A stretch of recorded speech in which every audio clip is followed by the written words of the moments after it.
नमस्कार साथियों, मैं विष्णुकांत उपाध्याय आप सभी का एक बार फिर से स्वागत करता हूं अपने YouTube चैनल द हिस्टोरिका पर। साथियों, आज हम लोग काशी हिंदू विश्वविद्यालय यानी कि BHU के MA इतिहास 2011 के प्रश्न पत्र को हल करेंगे।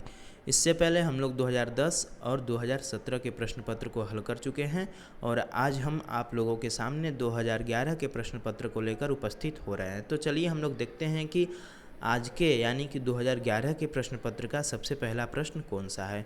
तो देखिए यहाँ पर सबसे पहला प्रश्न आपके सामने है, जो कि निम्नलिखित में से कौन सा एक हड़प्पा कालीन स्थल सामुद्रिक गतिविधियों से संबंधित नहीं है। तो इसका सही उत्तर क्या हो जाएगा? देसलपुर। जो देसलपुर था वो सामुद्रिक गतिविधियों से संबंधित नहीं था। अगला प्रश्न है,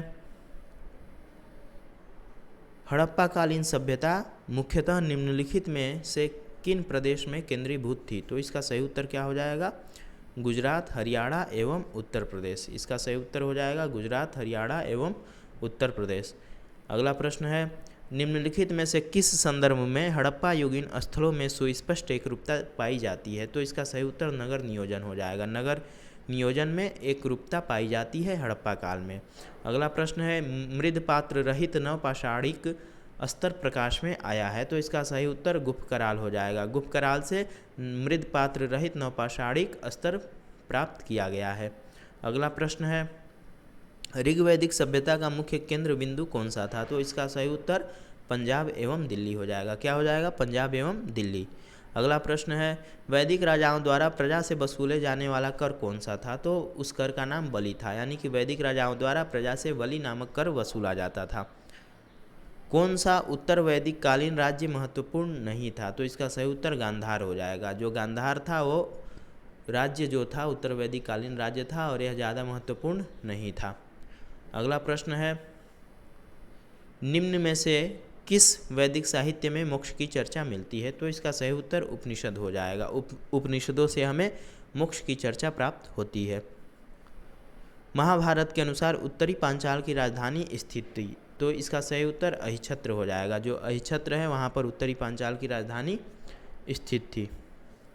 अगला प्रश्न क्या है, हड़प्पा का उत्खनन करने वाला प्रथम पुरातत्वविद जो इसके महत्व को पहचान नहीं सका था? तो इसका सही उत्तर ए कनिंघम होगा और इन्होंने सबसे पहले 1853 में क्या किया था? इसका खोज किया था, लेकिन वो इसके महत्व को पहचान नहीं सके थे।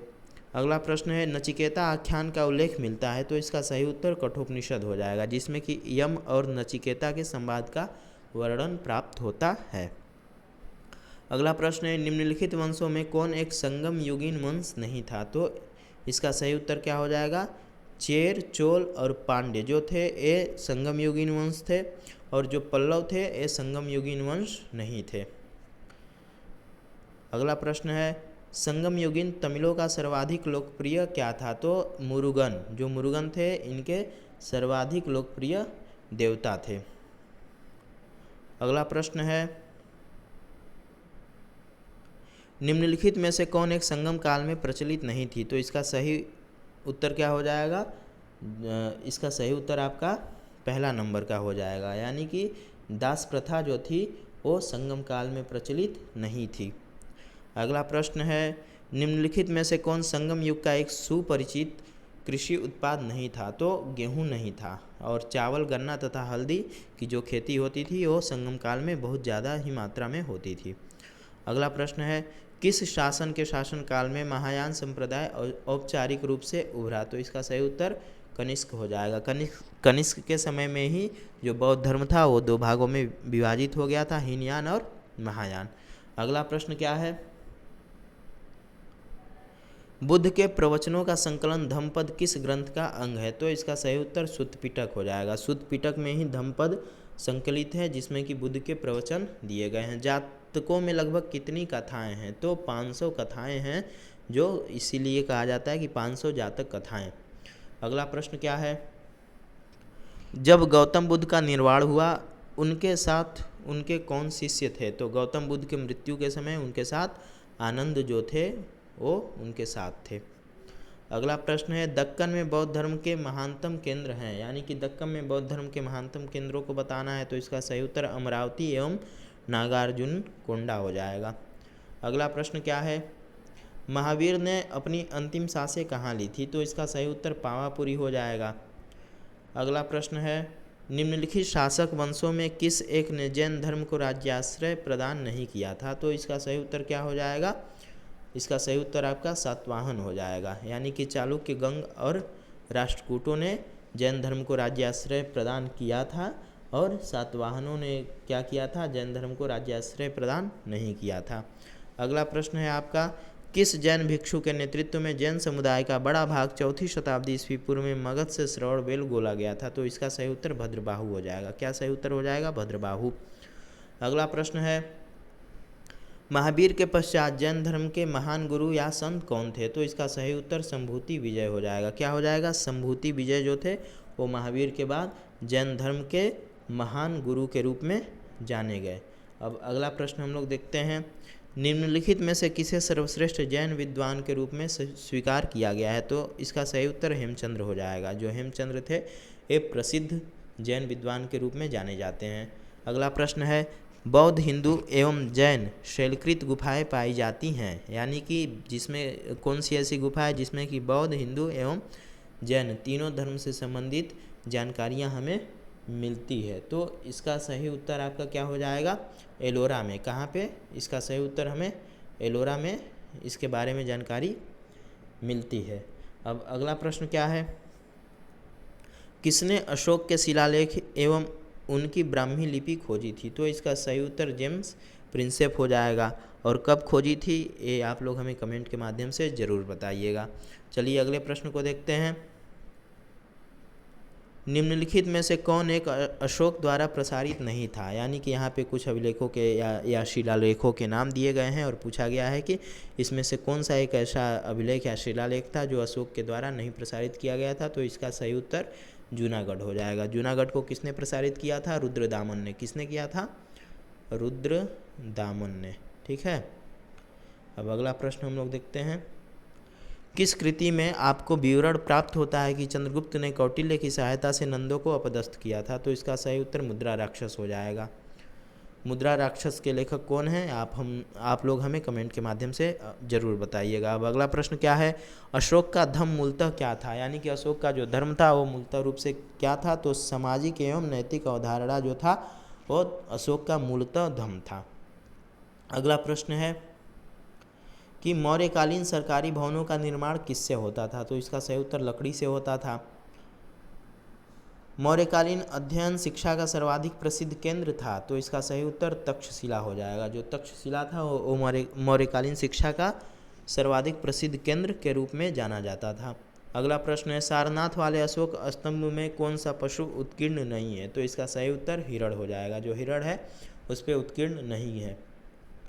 अगला प्रश्न है, अशोक ने अपने शिलालेखों में किन समकालीन 5 स्वतंत्र दक्षिण राज्यों का उल्लेख किया है? तो इसका सही उत्तर क्या होगा?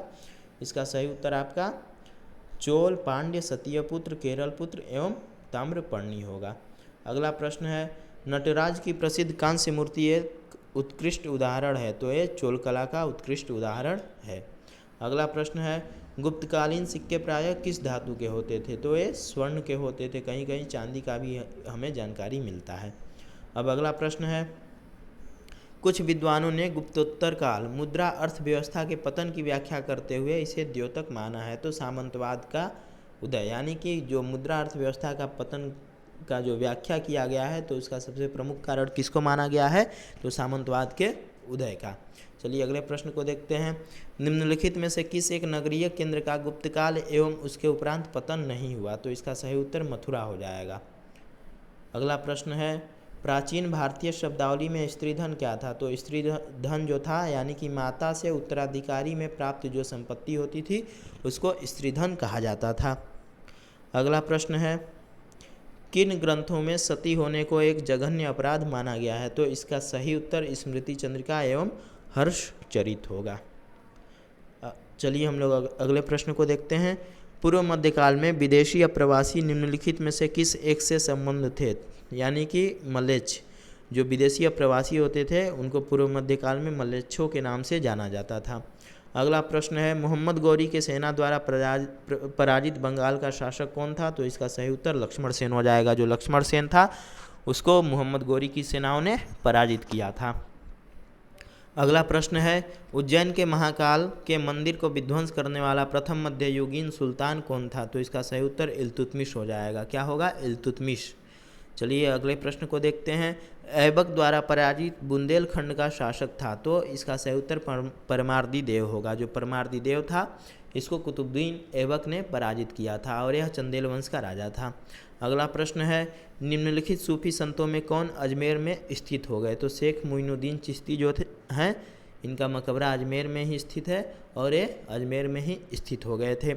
अगला प्रश्न है, इल्तुतमिश का खलीफा का मान्याभिषेक यानी कि मान्यता पत्र कब प्राप्त हुआ? तो इसका सही उत्तर 1229 ईस्वी हो जाएगा। क्या होगा?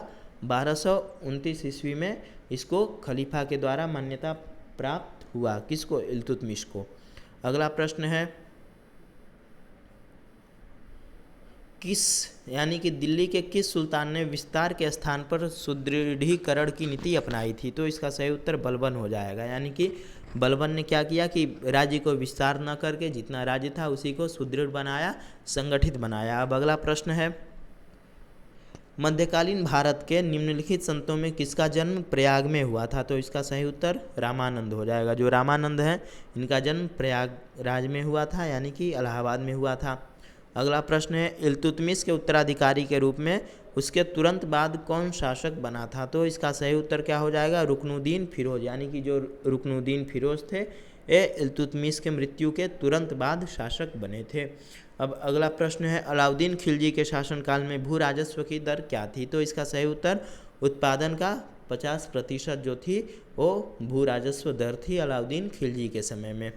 अगला प्रश्न है, अलाउद्दीन खिलजी ने मंगोल क्षेत्रों में सैन्य अभियान हेतु किसे सेनापति नियुक्त किया था? तो इसका सही उत्तर उलुग खा हो जाएगा। क्या सही उत्तर होगा?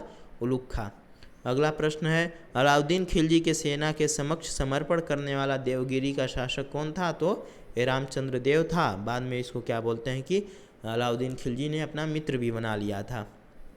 अगला प्रश्न है, निम्नलिखित शासकों में कौन एक शेख निजामुद्दीन औलिया से रुष्ट था एवं उसे दंडित करना चाहता था? तो इसका सही उत्तर गयासुद्दीन तुगलक हो जाएगा। यानी कि जो गयासुद्दीन तुगलक था वो शेख निजामुद्दीन औलिया से रुष्ट था और उसको दंडित करना चाहता था।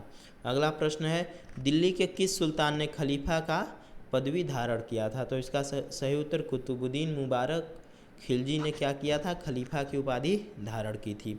अगला प्रश्न है, दिल्ली के किस सुल्तान ने सिंचाई कर वसूला था? तो इसका सही उत्तर क्या हो जाएगा? गयासुद्दीन नहीं, इसका सही उत्तर क्या होगा? फिरोज शाह तुगलक। फिरोज शाह तुगलक ने सिंचाई कर वसूला था। ठीक है। अब अगला प्रश्न है, निम्नलिखित में से कौन एक विभाग फिरोज तुगलक द्वारा स्थापित नहीं था? तो इसका सही उत्तर कृषि विभाग होगा। यानी कि जो कृषि विभाग था ये फिरोज शाह तुगलक के द्वारा स्थापित नहीं था, जिसको कि दीवाने अमीर को ही कहा गया था। ये किसके द्वारा स्थापित था? आप लोग हमें कमेंट के माध्यम से ज़रूर बताइएगा। इससे पहले का जो वीडियो है उसमें हम बता चुके हैं, ABHU के प्रवेश परीक्षा में पूछा जा चुका है। अब अगला प्रश्न है, किस मध्ययुगीन सुल्तान ने आगरा बसाया एवं उसे अपनी राजधानी बनाया? तो इसका सही उत्तर सिकंदर लोदी हो जाएगा। क्या सही उत्तर होगा? सिकंदर लोदी। सरदेशमुखी शिवाजी का क्या अनुपात मूल्य था? यानी कि जो सरदेशमुखी नामक कर शिवाजी वसूलते थे इसका अनुपात क्या था? तो इसका सही उत्तर तीसरा नंबर का हो जाएगा। यानी कि 1/10वां भाग जो था वो सरदेशमुखी के रूप में शिवाजी वसूला करते थे। अगला प्रश्न है, निम्नलिखित में से कौन सा एक युग्म सुमेलित नहीं है? तो इसका सही उत्तर अकबर यानी कि तबकाते अकबरी को अकबर ने नहीं लिखा है। बाबर ने तुजुके बाबरी लिखा, गुलबदन बेगम ने हुमायूं नामा लिखा, जहांगीर ने तुजुके जहांगीरी लिखा, लेकिन अकबर ने तबकाते अकबरी नहीं लिखा। तो इसका सही उत्तर तीसरा नंबर हो जाएगा। अब अगला प्रश्न का क्या है, तो पानीपत का प्रथम युद्ध कब लड़ा गया? तो पानीपत का जो प्रथम युद्ध हुआ था ये कब हुआ था? तो ये 1526 ईस्वी में हुआ था। इसका सही उत्तर होगा। अगला प्रश्न है, बाबर ने राणा संगा को किस युद्ध में पराजित किया था? यानी कि जो बाबर था इसने राणा संगा को किस युद्ध में पराजित किया? तो खानवा के युद्ध में इसने पराजित किया था राणा संगा को। प्रसिद्ध चित्तौड़ की संधि पर हस्ताक्षर कब हुए? तो ये 1615 में हुए, जहांगीर के समय में हुए। अब अगला प्रश्न है, किस मुगल बादशाह के अधीन हिंदू मनसबदारों का प्रतिशत सर्वाधिक था? तो इसका सही उत्तर औरंगजेब हो जाएगा, यानी कि औरंगजेब के समय हिंदू मनसबदारों की संख्या बहुत ही ज़्यादा थी। अगला प्रश्न क्या है? शिवाजी ने किस मुगल सेनापति के साथ पुरंदर की संधि 1665 ईस्वी पर हस्ताक्षर किए? तो इसका सही उत्तर जय सिंह हो जाएगा। क्या सही उत्तर होगा? जय सिंह। अगले प्रश्न को हम लोग देखते हैं। किस मुगल बादशाह ने सिजदा का रिवाज समाप्त किया था? तो इसका सही उत्तर शाहजहां होगा। शाहजहां ने सिजदा नामक जो रिवाज था उसको समाप्त कर दिया था। अगला प्रश्न है, अकबर के शासनकाल में इबादत खाना क्या था? तो ये धार्मिक सभा भवन था। क्या था? धार्मिक सभा भवन था। अगला है, किस मुगल बादशाह ने न्याय की जंजीर लगवाई थी? तो इसका सही उत्तर जहांगीर होगा, जो कि आगरा में लगवाया था, यमुना के किनारे। अगला प्रश्न है, निम्नलिखित दुर्गों में कौन एक अकबर के द्वारा निर्मित नहीं कराया गया था? तो इसका सही उत्तर दिल्ली हो जाएगा, यानी कि दिल्ली के दुर्ग का निर्माण अकबर ने नहीं कराया था। चलिए अगले प्रश्न को देखते हैं। अब निम्नलिखित में से कौन एक अकबर द्वारा दंडित नहीं हुआ था? तो इसका सही उत्तर अब्दुल कादिर बदायूनी होगा। ये जो बदायूनी था ये अकबर का आलोचक था, ध्यान रखिएगा आप लोग। अगला प्रश्न है, सर टॉमस रो किसके शासनकाल में भारत आया था? तो इसका सही उत्तर जहांगीर होगा। जहांगीर के समय में सर टॉमस रो भारत आया था। अगला प्रश्न है, भारत में पुर्तगालियों ने सर्वप्रथम अपना दुर्ग कहाँ निर्मित किया? तो इसका सही उत्तर कोचीन होगा। क्या सही उत्तर होगा? कोचीन। अगला प्रश्न है, किस मध्ययुगीन शासक ने पट्टा एवं कबूलियत की व्यवस्था प्रारंभ की थी? तो इसका सही उत्तर शेरशाह हो जाएगा। शेरशाह के द्वारा पट्टा एवं कबूलियत प्रथा की शुरुआत की गई थी। अगला प्रश्न है, अकबर ने जात एवं सवार पद अपने किस शासन वर्ष में प्रदान करना शुरू किया? तो इसका सही उत्तर 40वें वर्ष हो जाएगा। क्या सही उत्तर होगा? 40वें वर्ष, और अपने शासन वर्ष के 19वें वर्ष में इसने मनसबदारी व्यवस्था शुरू की थी। अब अगला प्रश्न क्या है, अकबर के विरुद्ध किसने फतवा जारी किया था? तो इसका सही उत्तर मुल्ला याजदी होगा। क्या सही उत्तर होगा? मुल्ला याजदी। अगला प्रश्न है, जहांगीर ने मेहरुन्निसा से विवाह कब किया था? तो इसका सही उत्तर 1611 ईस्वी होगा। 1611 ईस्वी में जहांगीर ने मेहरुन्निसा से शादी कर लिया था। अगला प्रश्न है, अकबर का मकबरा कहाँ पर स्थित है? तो ये सिकंदरा में है। सिकंदरा कहाँ पर स्थित है? तो आगरा में है। अगला प्रश्न है, किस मुगल शासक के पतन का कारण दक्खनी नासूर था? तो इसका सही उत्तर औरंगजेब हो जाएगा। ठीक है। अब अगले प्रश्न को देखते हैं, मुगल काल में प्रांत को क्या संबोधित किया जाता था? तो प्रांतों को सूबा के नाम से जाना जाता था मुगल काल में। चलिए अब हम लोग अगले प्रश्न को देखते हैं। शेर शाह के प्रशासन में कारकुन कौन था? यानी कि जो कारकुन था वो शेर शाह के शासनकाल में कारकुन किसे कहा जाता था? तो इसका सही उत्तर लिपिक होगा। लिपिक को कारकुन कहा जाता था शेर शाह के समय में। अकबर के काल में गज का संबोधन क्या होता था? तो अकबर के काल में गज का संबोधन गजे इलाही होता था। क्या होता था? गजे इलाही। अगला प्रश्न है, अवध के नवाबों की प्रथम राजधानी कहाँ थी? तो इसकी फैजाबाद थी, यानी कि जो दूसरा नंबर है वो सही उत्तर होगा इसका। अगला प्रश्न है, हैदराबाद के स्वतंत्र राज्य की स्थापना किसने की थी? चिनकिलिच खां यानी कि निजामुल मुल्क ने की थी। चलिए अगले प्रश्न को देखते हैं। निम्नलिखित में से कौन एक सामाजिक सुधार टीपू सुल्तान द्वारा क्रियान्वित नहीं किया गया था? तो इसका सही उत्तर बाल विवाह निषेध होगा। अगला प्रश्न है, रुहेलखंड का संस्थापक कौन था? तो अली मोहम्मद खां जो था ये रुहेलखंड का संस्थापक था। कौन? अली मोहम्मद खां। अगला प्रश्न है, कलकत्ता से पूर्व बंगाल में अंग्रेजों की सबसे बड़ी बस्ती कौन सी थी? तो हुगली थी।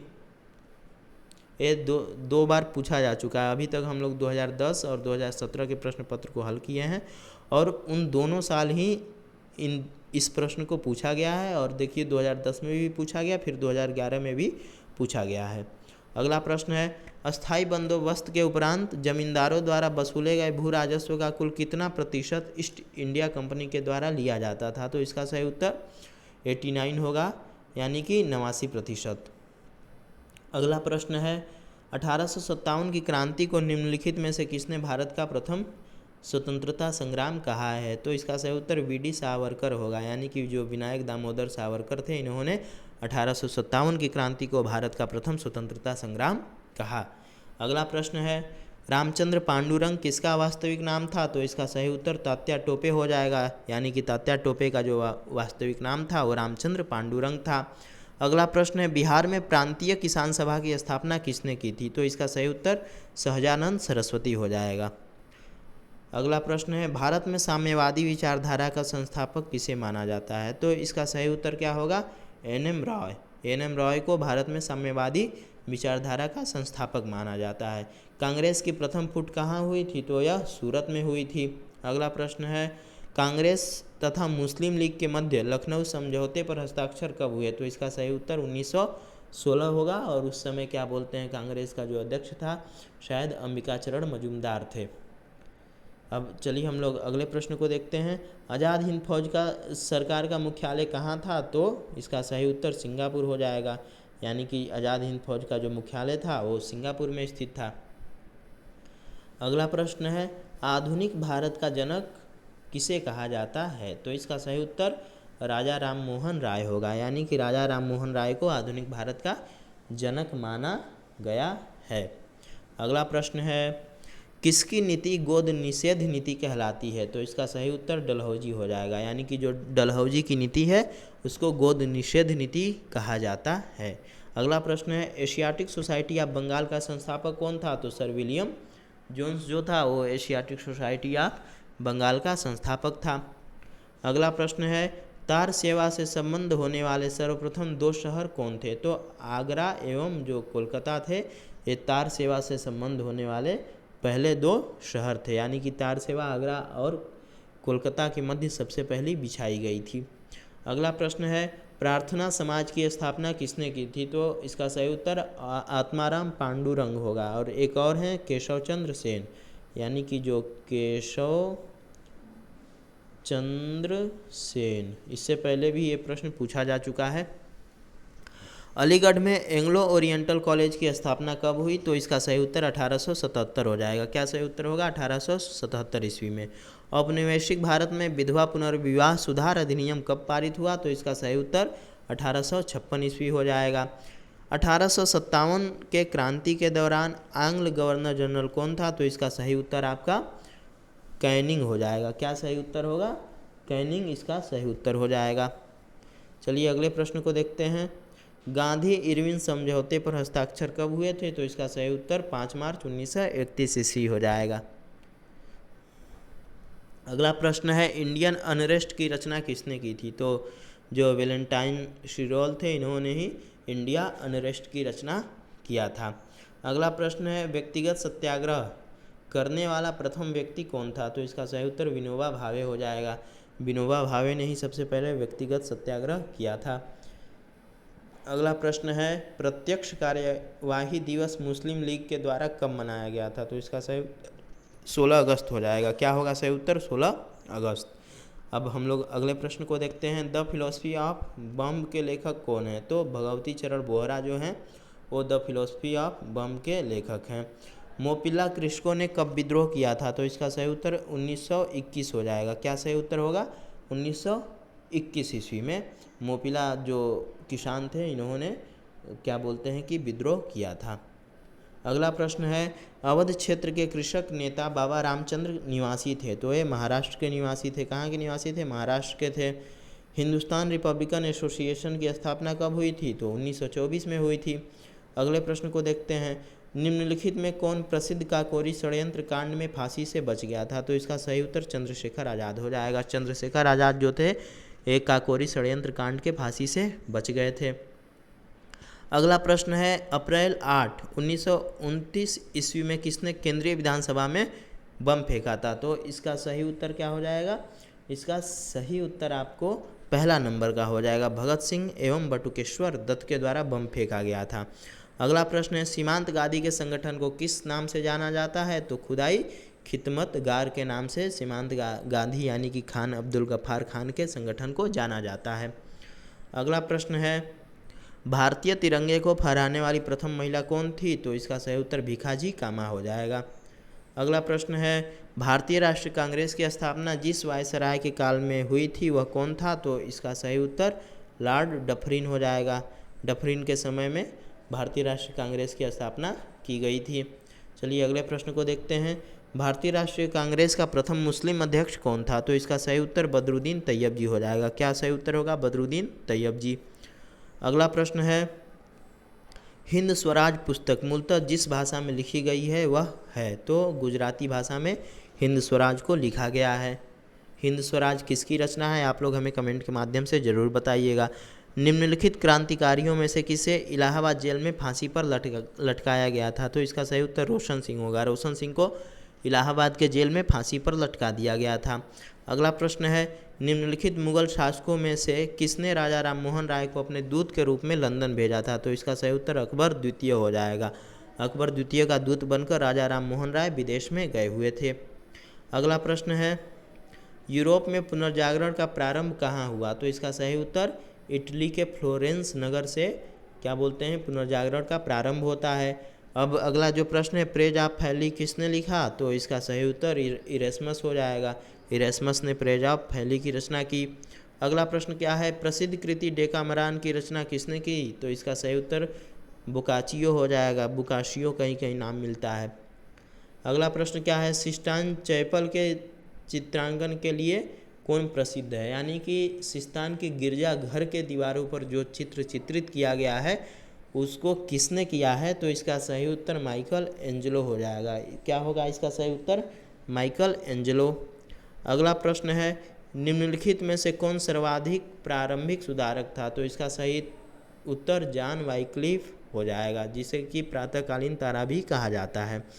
अगला प्रश्न है, लूथरवादी आंदोलन प्रारंभ हुआ था, तो ये जर्मनी से प्रारंभ हुआ था। आप सभी को पता है कि लूथरवादी जो मार्टिन लूथर था वो जर्मनी का ही निवासी था। अगला प्रश्न है, ट्रेंट की सभा यानी कि जो ट्रेंट की परिषद थी वो किससे संबंधित थी, तो ये प्रति कैथोलिक धर्म सुधार आंदोलन से संबंधित थी। अगला प्रश्न है, नीदरलैंड के विद्रोह के समय स्पेन का शासक कौन था, तो इसका सही उत्तर फिलिप द्वितीय हो जाएगा। क्या सही उत्तर होगा, फिलिप द्वितीय। चलिए अगले प्रश्न को देखते हैं, किसने कहा था विश्व का केंद्र पृथ्वी नहीं सूर्य है, तो इसका सही उत्तर कॉपरनिकस हो जाएगा। क्या सही उत्तर होगा, कॉपरनिकस। अगला प्रश्न है, दूरबीन की खोज किसने की थी, तो इसका सही उत्तर गैलीलियो होगा। क्या सही उत्तर होगा, गैलीलियो ने दूरबीन की खोज की थी। चलिए अगले प्रश्न को देखते हैं, गौरवमयी क्रांति का वर्ष कौन सा था, यानी कि गौरवमयी क्रांति कब हुई थी, तो इसका सही उत्तर 1688 ईस्वी हो जाएगा। अगला प्रश्न क्या है, कोलबर्ट को आप किस देश से संबंध करते हैं, तो इसका सही उत्तर फ्रांस हो जाएगा। जो कोलबर्ट था वो फ्रांस का ही रहने वाला था। अगला प्रश्न है, 1688 ईस्वी में गौरवमयी क्रांति के दौरान इंग्लैंड का शासक कौन था, तो इसका सही उत्तर क्या हो जाएगा, जेम्स द्वितीय। जो जेम्स द्वितीय था वो गौरवमयी क्रांति के समय इंग्लैंड का शासक के रूप में स्थित था। अब अगला प्रश्न है, रिशलू को अपना मुख्यमंत्री नियुक्त करने वाला राजा कौन था, तो जो लुई 13वां था इसने रिशलू को अपना मुख्यमंत्री नियुक्त किया था। अगला प्रश्न है, फ्रेडरिक द्वितीय शासक था, तो ये प्रशा का शासक था। कहाँ का शासक था, प्रशा का शासक था। अगला प्रश्न है, किस जार ने रूस का यूरोपीकरण प्रारंभ किया था, तो इसका सही उत्तर पीटर द ग्रेट, यानी कि पीटर महान ने रूस का यूरोपीकरण प्रारंभ किया था।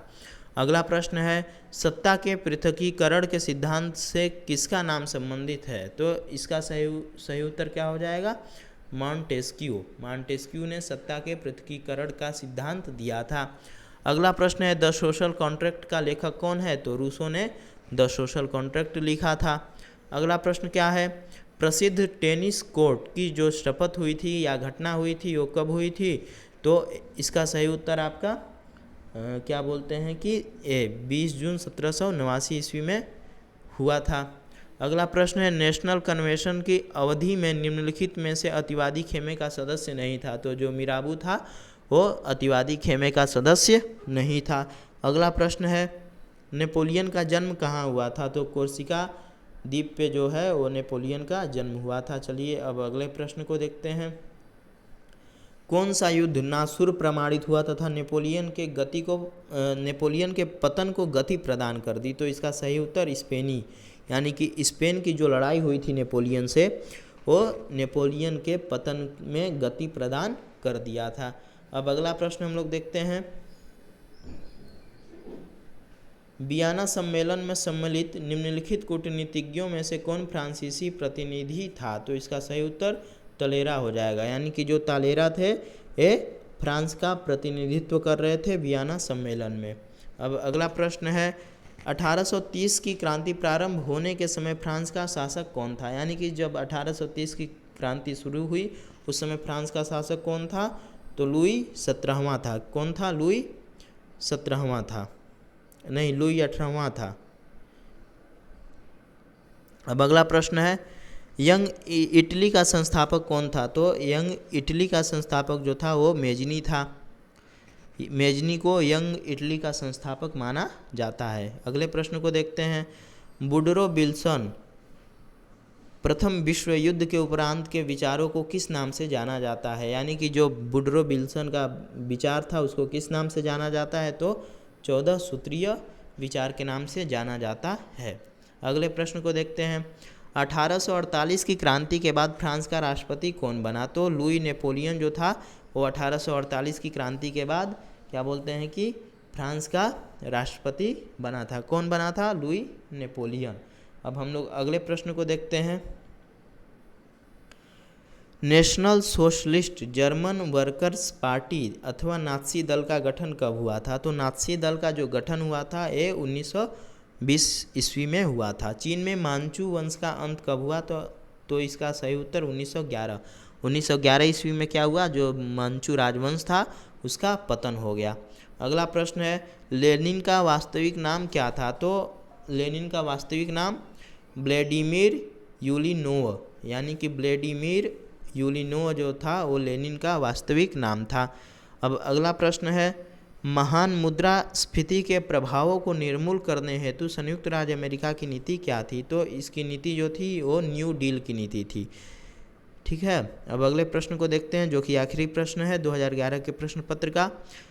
बिना प्रतिनिधित्व कर नहीं, यानी कि प्रतिनिधित्व नहीं तो कर नहीं, ये नारा किस क्रांति से आप संबंध करना चाहेंगे या किस क्रांति से संबंधित है? तो इसका सही उत्तर अमेरिकी क्रांति हो जाएगा। तो हम लोग आज 2011 के प्रश्न पत्र को हल कर लिए।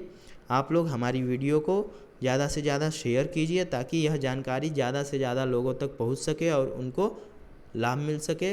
बाकी हमारे चैनल को सब्सक्राइब कीजिए, वीडियो को लाइक कीजिए और खूब शेयर कीजिए ताकि ये ज़्यादा से ज़्यादा लोगों तक पहुंच सके। आज के लिए इतना ही, हम लोग मिलते हैं अगले वीडियो में। धन्यवाद।